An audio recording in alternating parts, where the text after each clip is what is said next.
Hello guys, good morning. Exercise, magpapahaba ng buhay. Ayaw natin mamatay ng maaga. Kasi yung iba naniniwala kung mamamatay ka raw. Totoo naman yun, kung mamamatay ka talaga. Kung hindi ka nag-exercise, lasinggero ka, nagyoyosi ka, wala kang disiplina sa katawan mo, kukunin ka ni Lord. Yung mga taong walang ginagawa sa bahay lang, yan, maagang kinukuha ni Lord yan. Bakit yung iba, natutulog lang, namamatay? Bakit yung iba, nasa kalsada, nasasagasaan, na aksidente? Bakit ganun? Doon papasok si Lord sa buhay mo. Everyday na aalis ka, pagising mo pa lang, thank you Lord na sa bagong buhay, sa bagong umaga. Then pag-pray mo yung buong pamilya mo sa buong araw na mangyayari. Subukan mo, idol. Hindi ka mapapaya kay Lord. Every time na lalabas ka, yung mga siraulong gusto magpakamatay, gusto kang idamay, ilihis sa'yo yun. Iiwas ka ni Lord. Totoo yan.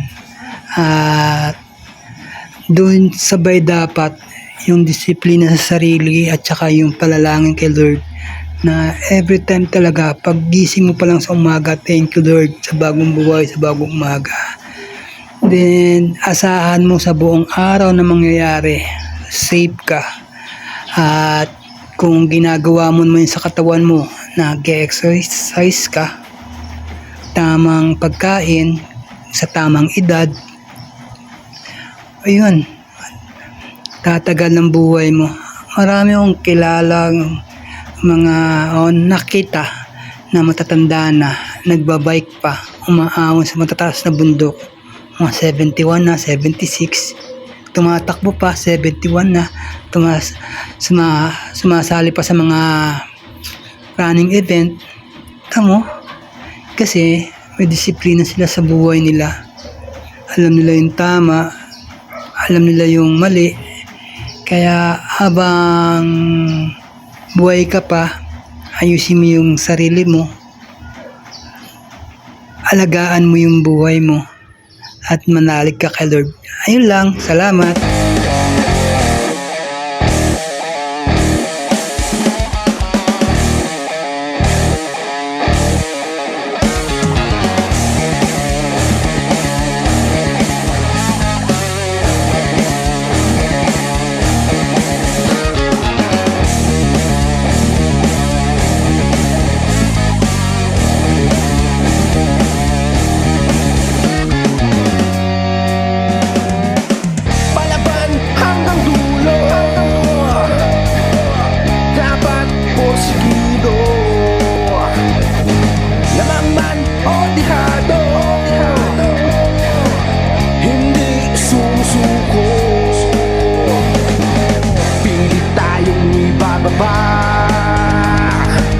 Ngunit hindi pag-iiba,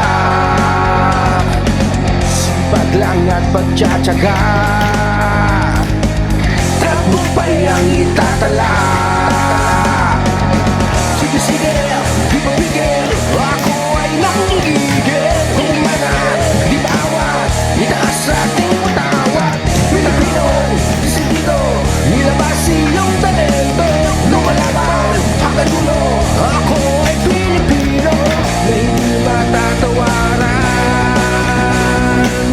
Bigay sa ating kakayanan, hindi magpapatalo. Tapos ko lang mag-treadmill, yan yung BMX ko, nakataog. At yan yung bike ng gusto ko, bike ko. Then scooter, yan yung aking stationary bike ng anak kong babae. Then yun yung punching bag ko, yan. Yan yung punching bag ko, yan. Sheesh! Tapos na yung araw ko. Ngayon ko, happy Father's Day.